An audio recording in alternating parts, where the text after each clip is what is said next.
Hello, friends, and welcome back to another episode of the Storybound podcast. Today on the podcast, we have Tamsyn Bester. They are joining us from South Africa, and I'm very excited to have Tamsyn on the podcast today. Tamsyn, would you mind telling the listeners a little bit about yourself? Yes. Hi, guys. Thank you so much for having me, Charlie. I'm super excited for our chat today. But for those of you who haven't heard of me, my name is Tamsyn. I'm an international best-selling and award-winning romance author based in South Africa, and I'm also a qualified book editor. Yeah, that's actually how I found you. As I found you on Threads talking about book editing. Is that like your big thing? Is that like your day job, or what is the big thing? And is it the writing, or is it the editing, or is it a combination of both? What do you spend most of your time doing? At the moment, I'm spending most of my time editing books. I'm in the process of working on my own projects as well, because that's never far from my mind, obviously. But at the moment, I am pretty much focused on editing side of things. I'm working with a lot of new clients. And yes, that's actually how we found each other on Threads. I started talking about editing, and yeah, it's been fun since then. Okay. Is Threads your favorite platform, the one you're on the most? What other platforms can people find you? So I am on Threads. It's not my primary platform. The place where I'm probably most active, I would say, is Facebook at the moment, but Instagram was probably my favorite platform so far. But I do have a website that's going to be launching next week as well, tamsinvestor.com. And yeah, you can pretty much find me everywhere on social media. Okay, you're the first person I've heard that's like their primary platform is Facebook. It's so interesting how everyone uses the platforms differently and like how they make their choices about which ones they're going to use. I know there's a huge reading and writing community on Facebook. That's how I actually kind of got started in finding my community within, the writing world was there's this Facebook group called Moms Who Write, and that's how I like dipped my toes in. And they have like thousands, like 16, 20K members. Wow. And it's a massive group and they do matching. So you can go fill out a form and they like once a year they'll match people into little groups based on time zone and writing and things like that. And that's how I found my writing group. Yeah, look, So that's basically how I started as well, because I started as a blogger. And cool. I mean, this is back in 2012. So we didn't really have Instagram yet. If we did, Yeah. it was very new. We certainly didn't have Threads, certainly didn't have TikTok. So that's kind of where my foundation comes from with social media. Facebook is the social media platform that at the moment gives me the least amount of anxiety. So that's why I kind of focus my attention there for now. But as soon when I'm working on projects and I've got promotional stuff going on, then I do look at Instagram and things like that. Social anxiety is a very big thing for me. So I kind of focus on the platforms that give me the least anxiety. Obviously, I know that we can't avoid all social media as authors, and we have to be involved with readers and stuff like that. But the anxiety of social media is a big factor in why I kind of stick to what I'm comfortable with for now. I don't think you're alone in that, the anxiety piece. And now that you're bringing it up, I guess we can kind of segue into that. Is anxiety the only like mental health thing that you're dealing with? Do you have anything else that you would like to share with our listeners? Since, that's kind of what we talk about on the podcast is the intersection of creativity and anxiety. But I would definitely love to dive in a little bit deeper about that stuff and social media. It's not really a topic that's been talked about very much on the podcast, very much. And I would love to hear your input on that. But yeah, do you have anything else besides social anxiety that you're managing or dealing with? Yes, I was first diagnosed with depression when I was 15. And I went through quite a bit of therapy. And then I was misdiagnosed with bipolar disorder in 2019. So it was managing severe depression, manic episodes, and all of that. And at the same time, I was diagnosed with general anxiety disorder. And at the end of last year, I was re-diagnosed with major depressive disorder, which is MDD. And that was actually the correct diagnosis. And then when I was given the diagnosis for the bipolar disorder, they also diagnosed me with ADHD, which, if I look back on my life now, I can kind of see the behavior, so to speak, retrospectively. But obviously, I mean, 18, 20 years ago, ADHD wasn't even on the radar. And there certainly wasn't anything being discussed about the link between being a creative and having all of these, I want to say, comorbidities. My doctor also said to me that I'm what they call an HSP, which is a highly sensitive person, which kind of, I was like, oh, sure, that's an empath. And I'm definitely an empath. And she said, no, it just means that you are hypersensitive to the people around you, and you're hypersensitive to social situations. And I think having those diagnoses come out kind of bled into everything that I've done in the last 10 or so, 11 years. But I've always had anxiety when it comes to social media. And it's something that I've always struggled with in terms of putting myself out there, being confident, but also opening myself up to critique. Because essentially, you write a book, you publish it, and then you open yourself to public criticism as well. And I've had my fair share of terrible experiences online that also just make me want to withdraw. And I just want to write, from a writer's perspective, I just want to be able to write my books and be done with it. But unfortunately, the nature of independent publishing, or indie publishing as we call it, you have to have an online presence of some kind. So it's unavoidable, but I've kind of found ways to mitigate the anxiety that comes along with being online. Well, there's a lot there to kind of unpack. So I do want to first say thank you for sharing your diagnoses. I'm going to try to keep my thoughts on track here because I can kind of go off on tangents. So bear with me. I want to say I was also misdiagnosed with bipolar. That was quite a journey for me. I was diagnosed at a young age. I never identified with it. I had a mother who was also diagnosed with it, and she was correctly diagnosed, and I grew up watching her behaviors and was like, that's not me. And the medicines never worked on me. They made me gain weight. They made me more suicidal. It was all this different stuff. Eventually, I got my diagnosis. My correct diagnosis is just this last year. And it's kind of been a little life changing for me. It's really helped me a lot. And so there's that. So I feel you on that journey. Mm-hmm. I know that's a hard journey to be misdiagnosed and try to figure out. Maybe we can talk about that a little bit later. And then I also want to touch on the social media, because again, I don't think that's something that's been talked about a lot in terms of here on the podcast. And I think that's really an important thing, because we're all on social media, right? And that's something we have to do. Like you're saying, it's like part of the equation. That's just like unremovable. You have to be on social media. And the withdrawing, because I don't necessarily feel anxiety around social media at all. I'm actually quite open, and I don't really mind being silly online and being perceived. There's something about being online that feels a bit impersonal to me. Mm-hmm. So it kind of removes that emotional piece.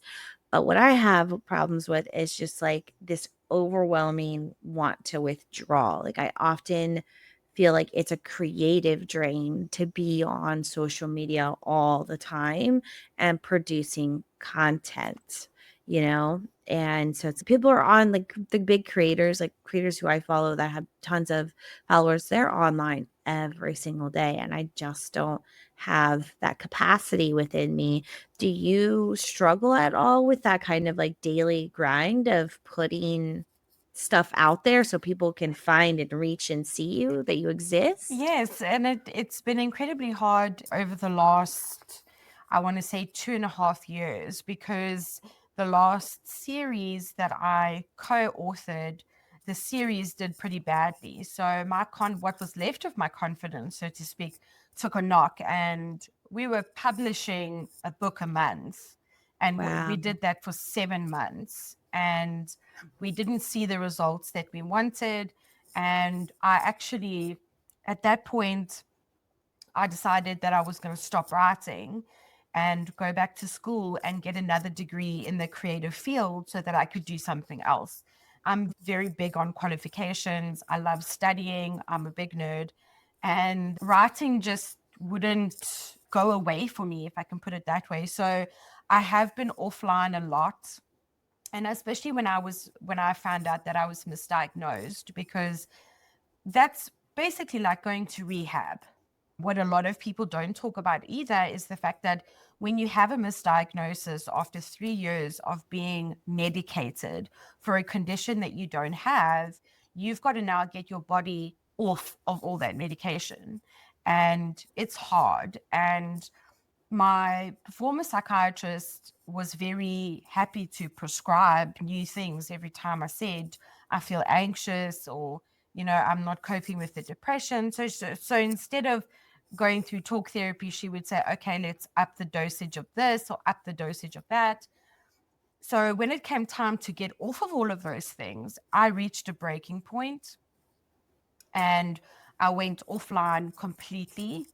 I deleted social media because I was like, I need to focus on myself. And that's where boundaries come in. There are periods where I will delete the social media apps from my phone because I feel like not only is the pressure to be online immense, you see other people who are creating content, you start consuming a lot of content. And I think for me, what I realized is that there's pressure to be online and create content, but there's also pressure to consume content. And for me, the consuming the content turned out to be the trigger for the anxiety. It's not necessarily creating the content, it's not necessarily writing the book, it's not necessarily promoting the book, but it's number one, seeing what other people are doing and sitting back and going, oh, but I should be doing this too. And also just realizing that where I am in my life right now, I'm consuming too much content. And it sounds so strange to think we consume too much content. But if I find that certain content stops me from doing what I love, if it affects my job as an editor, if it affects my career as a writer, that's kind of when I realize, okay, we need a boundary here. I agree with so much of this. So much of this. So again, I have kind of 2 points. I'm gonna try to stay on track. Hard time with that. So I'm gonna go back to coming off of the meds after a misdiagnosis. I've been through that, and coming off of meds is probably one of the more difficult things to do. There's a lot of physical symptoms. I don't know if you experienced those, but I did. Yes. It took several months, and it's not comfy. It can disrupt your sleep schedule. It does so much, you know. So that is a challenging thing to go through, and I don't think that people are talking about that at all. I don't think it's something I've seen very much online and things like that. And then when we go to the consuming content, I want to make a comment on that because I absolutely agree. I do feel like it is the consuming content that for me makes me withdraw, Yes. because when I'm consuming all this content, it makes me feel like the least creative person in the world. I see people creating this and that and this and that and this and that and this and that. And I'm like, why didn't I think of that? That's a great idea. Oh, Why didn't I think of that? That's yeah. a great idea. You get in this like comparison trap, and it just makes me feel like the least creative person in the whole world, Yeah. and it just makes me like want to pull back and withdraw. And I do give myself permission to not be online every day. Like very often, like I don't really get online on the weekends. I very rarely get online on Mondays. Mondays are really hard days for me because they're days of transition from one routine to another. And so oftentimes Mondays are very, I'm trying to put how do I put this, like very high sensory day for me as someone who is autistic and ADHD. And so I am very prone to melting down on Mondays and not being a very nice and good person. It's a thing I've been tracking. So I give myself permission to be offline, but there is this pressure. It's like we have to be building community and we have to be interacting with our peers, and we have to find readers, and we have to find people who want to purchase our art, and like all of this. And Yes. it's, everything online is instant almost, right? Like it has a very short rate of, I don't know what the word I'm looking for is, but it has a very short rate of like return. So Yes. it's like something that you post online is only really good for that day, right? Like and then it's old, right? The algorithm's not picking it up, it's not showing it to people. So it's this pressure from the algorithm to constantly be engaged Yes. in one form or another, whether it's consuming or whether it's producing. And I think it has an effect on a lot of us creators and our creativity. So you're talking about boundaries. What does that look like for you, right? When you're setting a boundary with social media, is it just deleting the apps? Is that creating maybe a schedule saying, I'll post on these days? Like, what have you tried? What works for you? So, just to come back to your point about Mondays, Mondays are typically low energy days for me, Sundays and Mondays. And because I work from home, I have a more flexible schedule. So, I typically work Tuesday through Saturday, and I find that works for me. And Mondays, I try not to look at a screen. But in terms of setting the boundaries with social media and just establishing what I feel is safe for me in terms of my mental health. I will typically go off social media for a week at a time. I'll delete the social media apps on my phone so that if I want to access it, I'll have to use my desktop. And in any event, I'm usually busy with an edit of some kind. So then, I don't go on my desktop. So it's just, I kind of see the signals, the physical signals when it comes to, okay, we've consumed too much content this week. Let's just give it a break for a couple of days. At the moment, because I don't have anything new that I'm promoting, I don't have a content schedule. And the idea of sitting down and creating a content schedule at the moment is also something that gives me anxiety because I don't feel like I have anything to share right now. And I also think that it's just a season of my life that I'm in right now. I have been very open and very honest about my mental health journey, and I've shared it openly online. And to your point about people not talking about what it's like to come back from a misdiagnosis, I think there's a healthy dose of shame. There's massive Yes, doses of shame. yes, I was in a shame spiral for 2 years of my life, yes, and yes, I can't even vocalize how I got out of that or recovered from that, or yes. And it was such a challenge. it becomes a blur. And I think after my misdiagnosis and obviously you seeing a new doctor, I had to do a lot of introspection, and it's been one of the most transformative experiences that I've had because I had to step back from everything and everyone and kind of re-establish new boundaries and what it is that I wanted to accomplish with my life and what I wanted to do going forward and all of those kinds of things as well. So I went through a stage where I decided that I wanted to deal with everything on my own because I think the minute you start posting about everything going on in your life online, which is what we do, you kind of get really hard on yourself because someone is in this season of their life, you see it and you think, oh, why am I not there? Or why am I not accomplishing these things because XYZ are doing the same thing? Or, for example, I have a lot of author friends online and they publish regularly, they hit the bestsellers lists. So in terms of consuming that kind of content, I also had to step back from that and say, this is, I'm starting over and I cannot compare my beginning to someone else's middle. And that's exactly what I was doing. So it was kind of coaching myself out of those habits. And the only way that I felt that I could really do it was to step back from social media and focus on my recovery, knowing that being online all the time, consuming all this content, comparing myself to others, comparing myself to who I was 5 years ago, even when I was sort of at the height of my career, is also not a healthy thing. So I had to kind of reevaluate my whole relationship with social media and decide what I wanted that to look like going forward.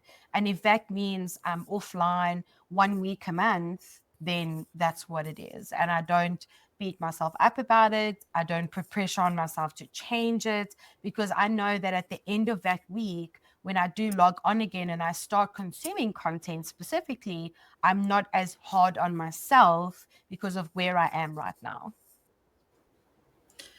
So I want to touch on, because we do talk about a lot on the podcast about, comparison to others. That's a challenge, right? Like we're always looking at each other. So that's not really what I want to touch on, but I do want to touch on something you said regarding comparing ourselves to our own Mhm. selves, like where we used to be.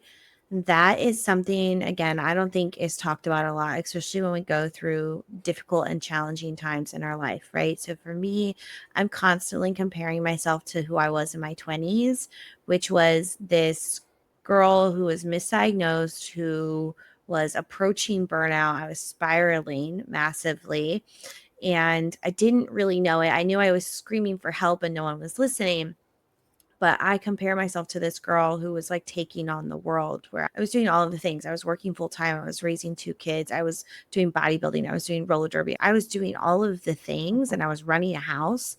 And I kind of look at that girl sometimes through rose tinted glasses, because it's like I romanticize being able to do all of the things, Oh. because I can't do all of the things anymore.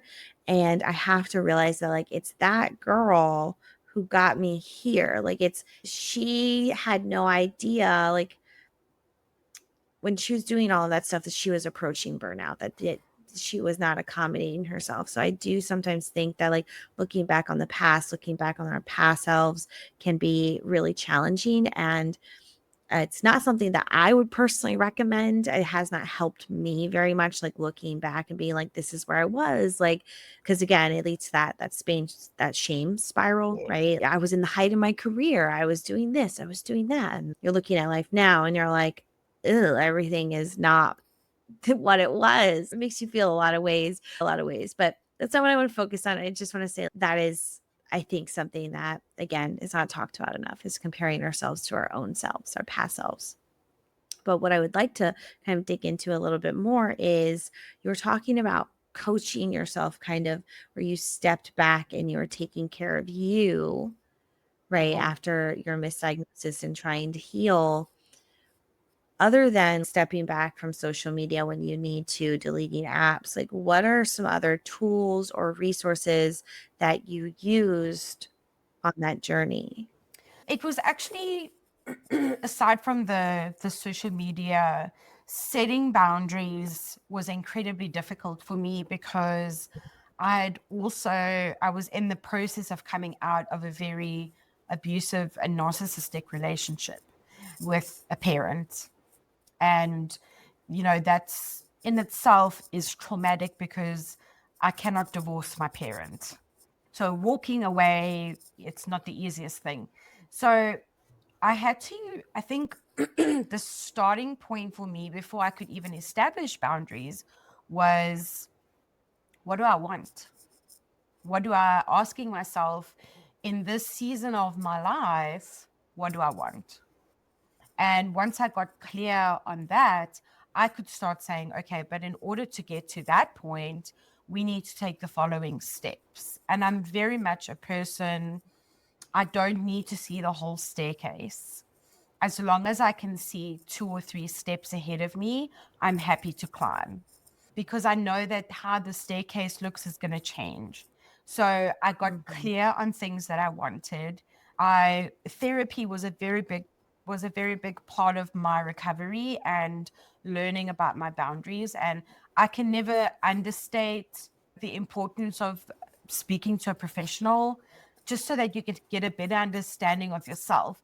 And that's one of the things that I worked really hard on, was trying to understand who I am, taking into account that I have depression. I'm not I am not the disease, if I can put it that way.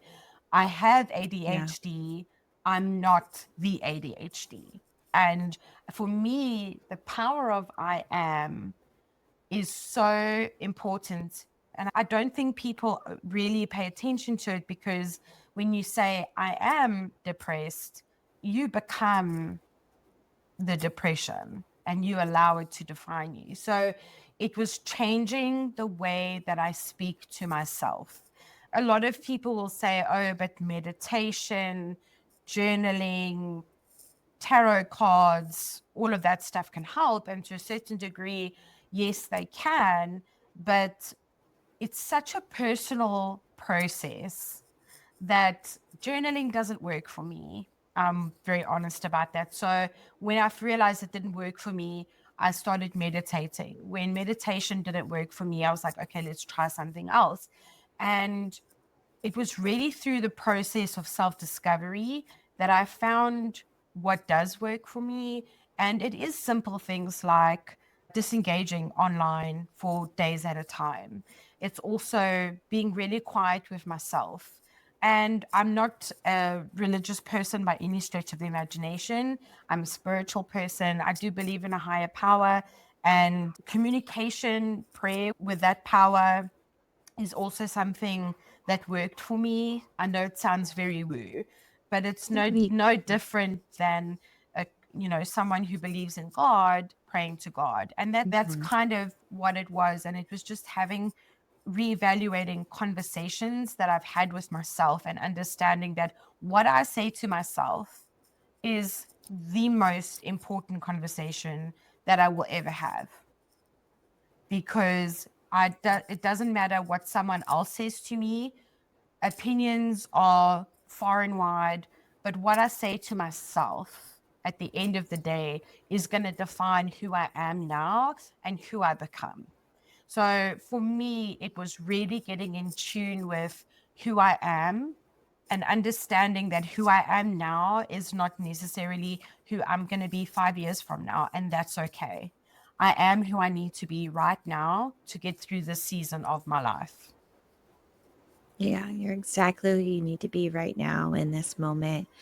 And you are so correct in that we control our own kind of narrative, and that narrative that we are saying to ourselves definitely has an impact on the overall way that not only we perceive ourselves but like our reality, right? Yeah.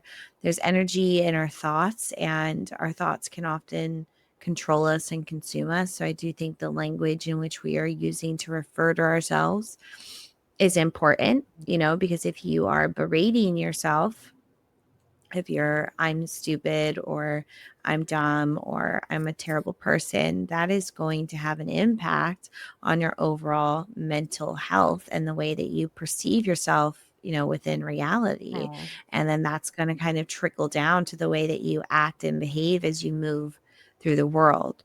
So I do think that there is absolutely power in the way that we speak to ourselves and the narrative that we're telling ourselves.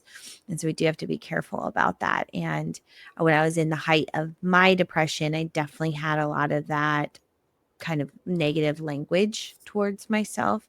And I agree that getting out of my depression was learning to be more gentle with myself Mhm. and learning to be kinder to me. Like you said, I may not be who I was, but right now I am who I am, and this is the person that I need to be in this season. So I do think kindness towards ourselves is really an important part of this, journey of whether you're being misdiagnosed or whether you have mental illness that you're dealing with right now or whatever it is. Mhm. Kindness to the way that we speak to ourselves is really im- important when it comes to therapy, because I feel like therapy can be such a iffy topic for people. Was there was it hard to find a therapist that you jived with? Was there a particular platform that you used to find a therapist? Was it a journey? Because for me, finding a therapist that has worked for me has been quite the journey. It has not been Yes. something that's been easy. I know when I first got my therapist, I went and saw 5 different therapists before I landed on one. Mm. It's crazy. Yes. So I've been very fortunate in my journey with psychologists. Obviously, when you're dealing with mental health, you've got the psychiatry side of things. And I've been very lucky in terms of the psychologists that I've been working with. But what really set things apart for me was in 2019, I had myself admitted to a psychiatric facility because I had a breakdown. And at that time, they refer to it as a bipolar relapse. Obviously, they need to label things, but that's what they said. And I started working with, it was a 21-day program, and I was seeing a psychologist and a psychiatrist every day. And the psychologist that saw me when I was admitted was fantastic. Absolutely love her. But I also believe that we should see different doctors every 12 to 18 months because you get stuck in a rut with the psychologist. And sometimes we need a change of modality in order to further our progress. So I've been very lucky in that sense. Obviously, the psychiatrist proved to be quite problematic. And the next psychiatrist that I saw who said that I was misdiagnosed was also problematic in the sense that, she was telling me how I feel instead of listening to what I was saying to her. And I actually stopped seeing her on my own and I stopped all my medication. And then I started focusing very intensely on the psychotherapy side of things with a new psychologist. So I've had both experiences where I've had a bad experience with the psychiatrist and I've had a really great experience with the psychologists that I've worked with. And I've been working with psychologists on and off since I was about 4.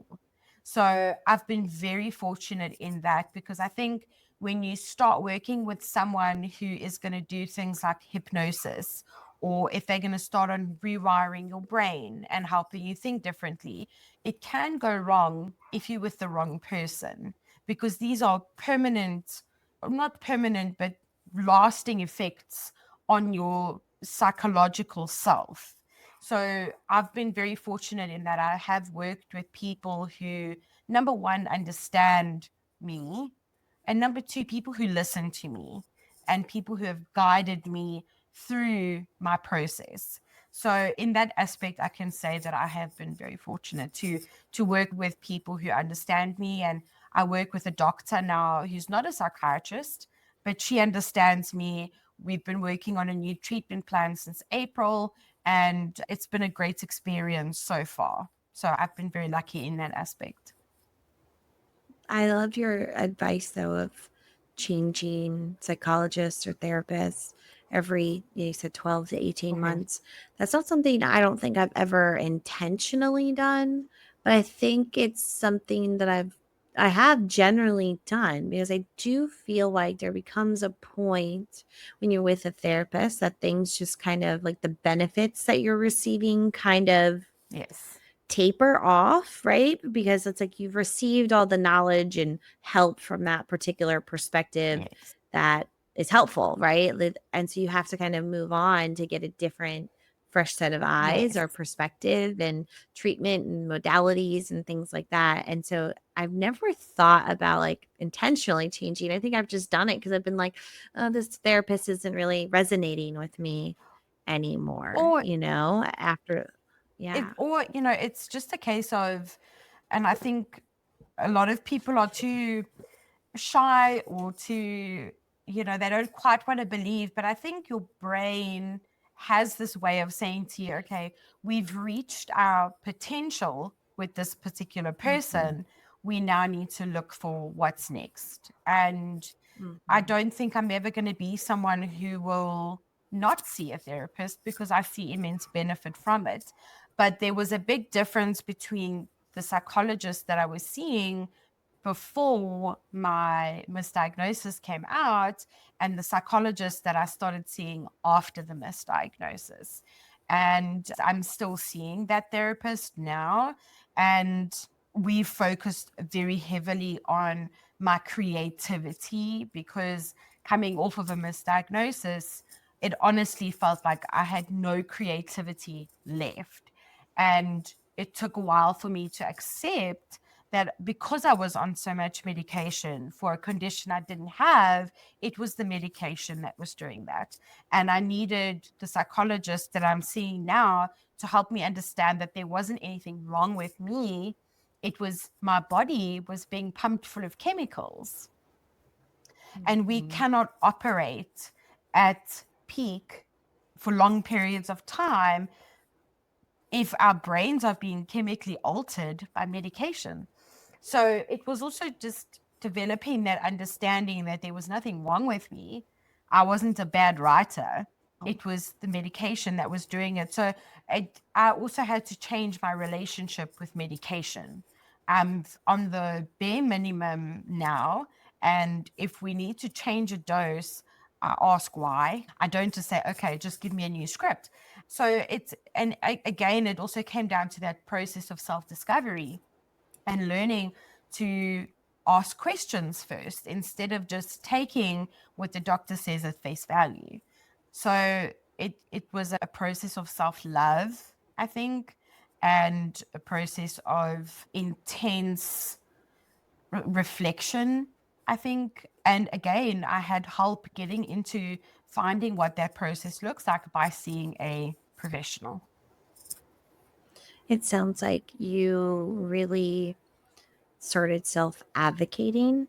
At least that's what I'm hearing. You know, Yes. you really started self advocating, and that made a difference in your journey. And I do absolutely believe that we need to be our biggest advocates. I don't think it was until I really started self advocating that I started getting answers for what was going on. But I had to be very intentional about my self advocating in that, you know, before I was like you, if someone was like, let's change this script, it's just okay, you know, and like hope for the Yes. best instead of doing my research or like finding psychiatrists or psychologists who specialized in my diagnosis. I just went along with things. And while I was complaining and whining to those people who I was with, they weren't the best people for me, but I also wasn't doing the work to self advocate and finding the professionals that were best for me. Mhm. So I think there's definitely a lesson there that like self-advocating is probably it's a really good form of like support for yourself, Yeah. right? It's a really good form of support for yourself. So Tamsin, I'd like to kind of pivot a little bit Mhm. if you don't mind. I would love to ask you about you went through this period where you weren't creating, and it sounds like now you are creating Mhm. again. What is what inspired you to get started again, and what is keeping you motivated, you know, now that you are creating again? So, what got me inspired is I started focusing, funny enough, on the editing side of my business. And I started putting myself out there as a qualified editor. And one of the clients that I work with, who is based in South Africa as well, we kind of met through, I don't believe in coincidences. She crossed my path exactly when I needed her to cross my path. And I was reading her work and obviously editing for her. And I just sat back and I thought, man, I miss this. I miss the process of sitting down and creating a story. And I Mhm. find I'm not a planner, I'm not a plotter, I'm a discovery writer. The less glamorous term for that is a pantser, as in I write by the Yeah. seat of my pants.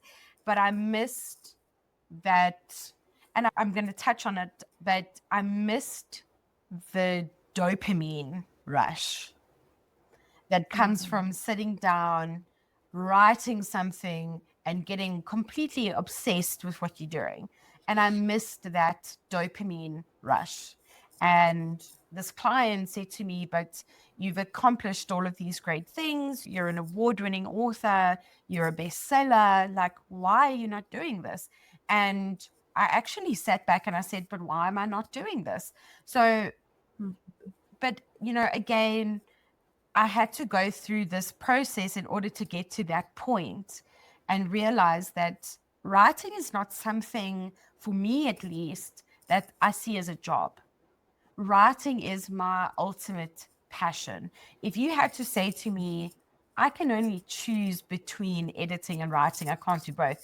I'm going to pick writing every time.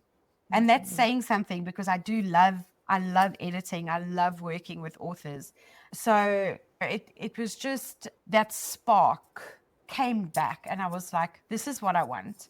And I just decided I'm going to sit down and I'm going to write. Whether or not I publish it is a different story. And that's a confidence thing as well. But it was just, man, my soul was just starved for the process of sitting down and creating a story, not with the intent of anyone else seeing it, but just the act of creating. And that's what I missed. And that's what I was starved of. And it was also, I needed the reminder that this is something that I love. This is something that I'm good at doing. And I just sat down and started writing again. And so far, it's been great. I don't write every day because my editing schedule is quite packed. But there are days where I can sit down and I'm writing 3,000-4,000 words a day and it feels good. And I just focused on that feeling. Yeah, I think when you're a creative person, there's something innately within us that's tied to our humanity that we feel our best when we are creating. We feel maybe the most alive or the most connected Cool. to the world and ourselves when we are creating something. Because I know for me, I've always been creating in some capacity or another, whether I'm writing or I'm drawing. I taught myself how to sew at one point. I'm constantly trying all these different creative things. I always come back to writing, though. Writing is Yes. what I always come back to, and it gives me the most comfort and the most satisfaction. So I definitely understand that. I do think that at some point when you step back, eventually the creativity just calls. And sometimes you got to pick up the phone, you got to sit You down got and have a also, conversation with creativity. and that reminds me of the one of the books. I read a lot of fiction, but I also read a lot of nonfiction. And Elizabeth Gilbert talks about this in Big Magic. I And love the way she refers to creativity. Like creativity is this, yes, it's like a person in the room with us that we're having a conversation with. I recommend that book to every single creative because it it made me rethink my conversation with creativity and the way that I think of creativity. and she does the same thing with fear. And she She has does. the conversation with fear. And I think so much of when we're dealing with mental health issues, when we're dealing with depression, when we're dealing with burnout, and we want to come out of that and we want to start creating again, fear holds us back. And it's also a question of saying to fear, you can sit in the passenger seat, but I'm driving. And Yeah. it was a process. The coming together with the creativity again was as much a process for me as learning to work with the fear that I have of putting myself out there and feeling not good enough and all of these things that normal people struggle with. And I think people who are neurodivergent, kind of everything is just amplified for them, and Okay. it was also just having that conversation with myself saying, I am going to be scared, but that's okay. I'm going to write anyway. And I think again, that comes back to coaching myself and saying that I'm a writer. I didn't stumble across this by chance. The way that I came into writing was exactly the way that it was supposed to happen. And it's that's what sets my soul on fire. So when I started going through the process again, I was like, man, this is great. This is so awesome. And you get that high, that Mhm. dopamine rush, and you just this is what I'm supposed to do. And like you, I was always busy with something creative. From the time that I was in high school, I was always busy with something creative. And it's just part of who we are. It's not something we do, but it's part of who we Yeah. are, and I think that speaks to us. And a lot of people do this because it's a job. And I take my hat off to the people who can do it as a job, but I cannot sit down and think, oh, this is my job. when I'm writing, because it's not. It's my soul. It's what I was put here to do, is to write. I often feel the same. Often feel the same. And I want to thank you for bringing up the reminder about fear, because I want to go kind of touch back on that book, Big Magic. Mm-hmm. And like what I always remember about that book is the way she refers to creativity, and Mm-hmm. as if creativity is a friend in this room that we carry with us and we invite with us on our journey. But I totally forgot about the way she talks about fear. Mm-hmm. And you brought that back up. And it's so interesting that my brain just kind of chucked Oh, that yeah. bit. But I really needed that reminder this morning. I've had a couple of hard days, and we do have a conversation with fear just as much as we have a conversation with creativity. And they are two sides of the same coin.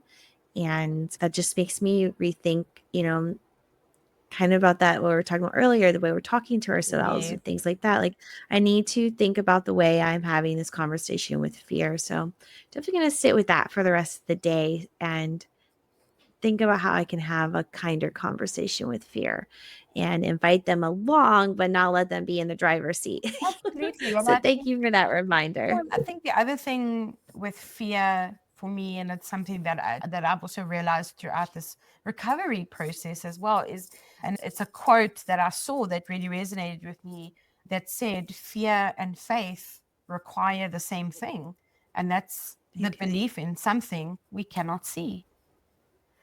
And that's something that really resonated with me, because what are we actually afraid of? When, and Yeah. again, it comes down to what does success look like? What does failure look like? And redefining that for ourselves in a personal capacity, because what we think is a success and what we think is a failure isn't necessarily going to be what everyone else thinks is a success and a failure. So again, it's just having that conversation with yourself and saying that in this season of my life, success is writing my next book, because I haven't been able to write for the last 2.5 years. So success is not necessarily right now publishing a bestseller. Success right now is sitting down and writing. And that's all it is. And when I go into the next season of my life, success is going to look different. Fear is going to look different. And that's okay.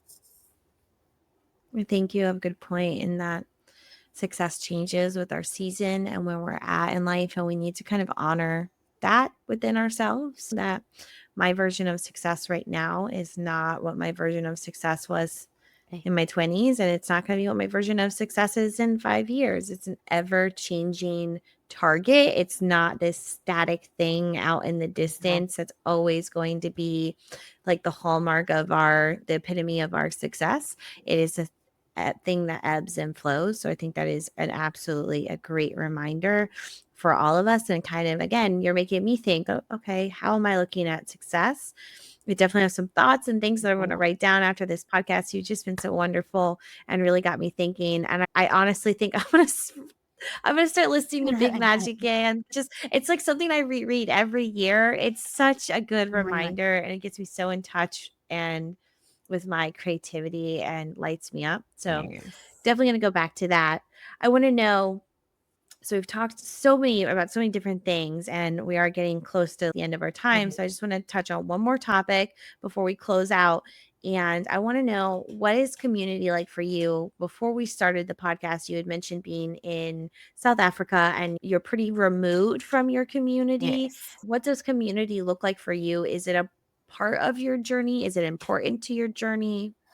What does that look like? I think if we have a look at a micro community, I think that's important.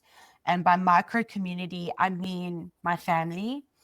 I have a very close relationship with my parents, with my biological parents, but also my step parents. And my mom and my stepdad in particular have been very instrumental in this recovery. So, in terms of micro community, I think it's very difficult to get very far in life without that immediate support system. If we have a look at a macro community, that's a little bit different for me because we don't have as big a community in South Africa for independent authors. It's very trad based. We're very focused on academic publishing, educational publishing, and that's not my space. But I do have a community of people online that are based in America primarily. Some of them are in the UK, some of them are in Canada, who I speak to on a regular basis. But at the same time, I've made sure that my internal support system is enough for me to be able to accomplish the things that I want to do without worrying about having that macro community. So, regardless of whether the fact that I'm in South Africa, I reached a point in this season of my life where my success and my happiness is not contingent on having that macro community. I've very much focused on building my internal support system, if that makes sense.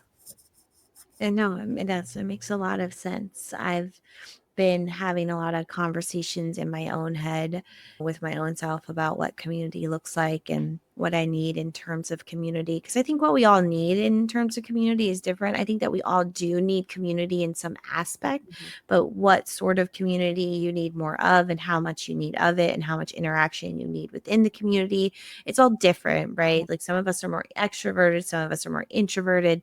Some of us are more seasoned pros and need less help. Some of us are just starting our journey. There's so many different factors. And I feel like just like success, how much community and how much interaction you need from your either micro or macro community kind of ebbs and Yeah. flows. And it's not this static thing, right?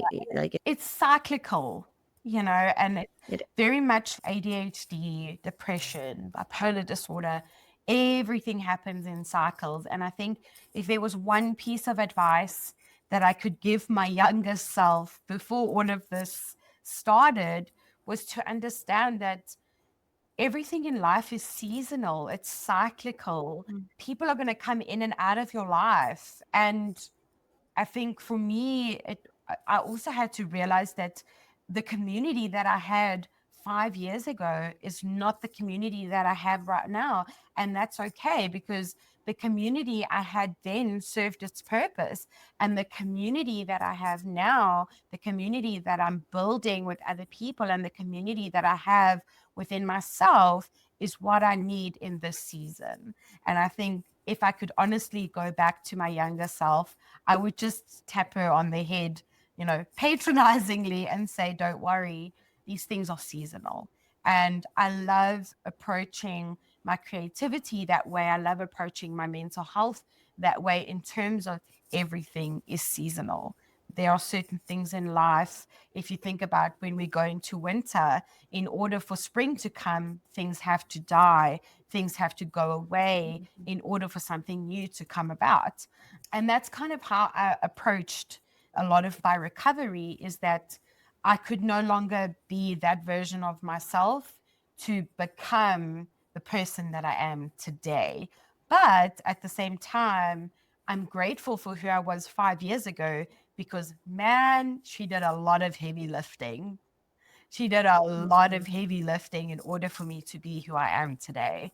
And again, it just comes down to that approach of everything in life is cyclical and seasonal and temporary. I agree. I do use that language with myself a lot when I am having a particularly hard time. I remind myself all the time that this is just a season. Mhm. It will pass. And I think the hard part about that language in particular, though, and this is my own brain because I like the way it works is that sometimes I'm like, well, season is only supposed to be 4 months. And I'm like, I've been in this season for 2 years. When the hell is it going to end? Because I'm ready for it to end. I'm ready for the next door to open. I'm ready for, like the death and rebirth to occur. Yeah, And I think that's something else we have to keep in mind is that not all seasons are created you equal. They're are. not all of the same length of time. And again, being kind to ourselves during maybe seasons that are more challenging or longer than others. Mhm. So I do use the same language. I'm not sure that it's the best language for me. And so I've been kind of working in my head about how to Yes. like how to rework that because I get caught up on I've been in this season a long time. So that's something I'm playing with right now in my own personal life. But Mhm. I absolutely agree with you. It is all cyclical. It all changes Yeah. constantly. Life is an ebb and flow. It's never the same. What it is now is not going to be what it is next year. So thank you for that reminder. I do want to ask though, in this season, kind of closing us out, what are you looking forward to? What's going on in your creative life? What are you focusing on in this current season or cycle of your life?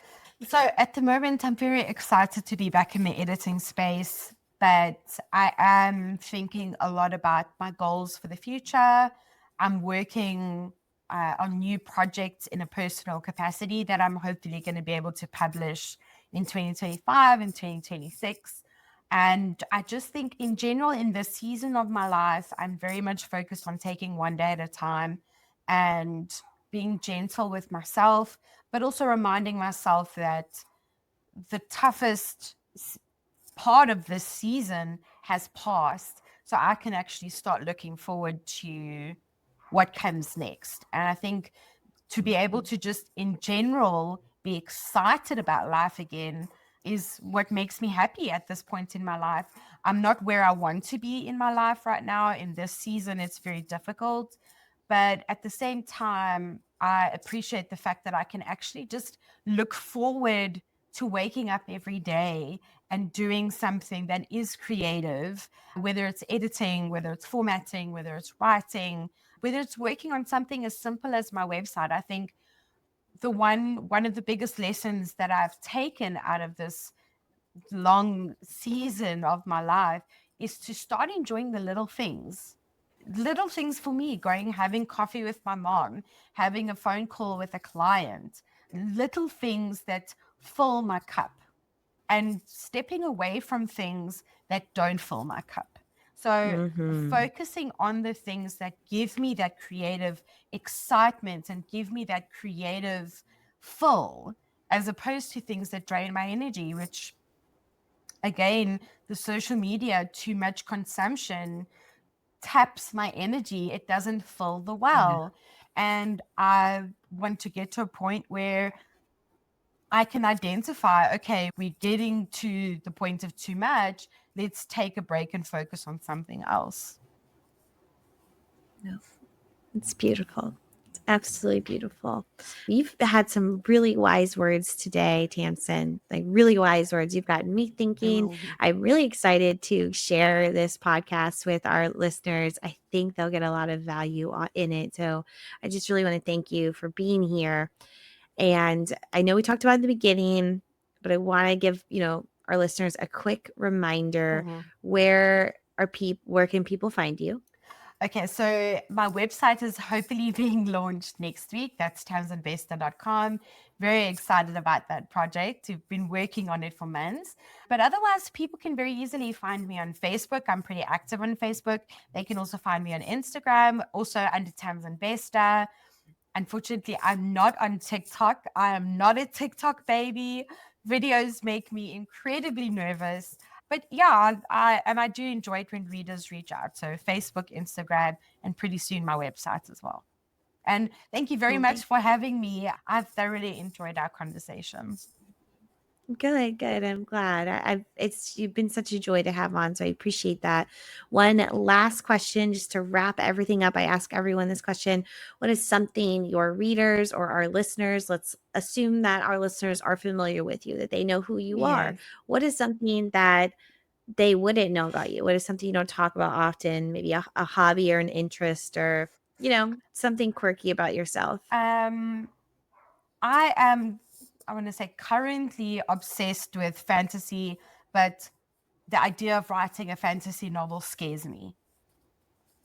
Oh, interesting. Have you ever written a No, fantasy? I haven't, but I do. I love fantasy elements. I mean, The Witcher is just Vikings, The Witcher, all of that stuff I love. But the idea of sitting down and writing a book like The Witcher, for argument's sake, scares the bejesus out of me. And I just know that there are people in that space who do it well, and they must go forth and conquer. I will read it, but I will not write it. That's fair. That's definitely fair. I'm heading in the opposite direction. I started writing fantasy. My first 3 books have been fantasy, but now I have this idea for a thriller and Yes.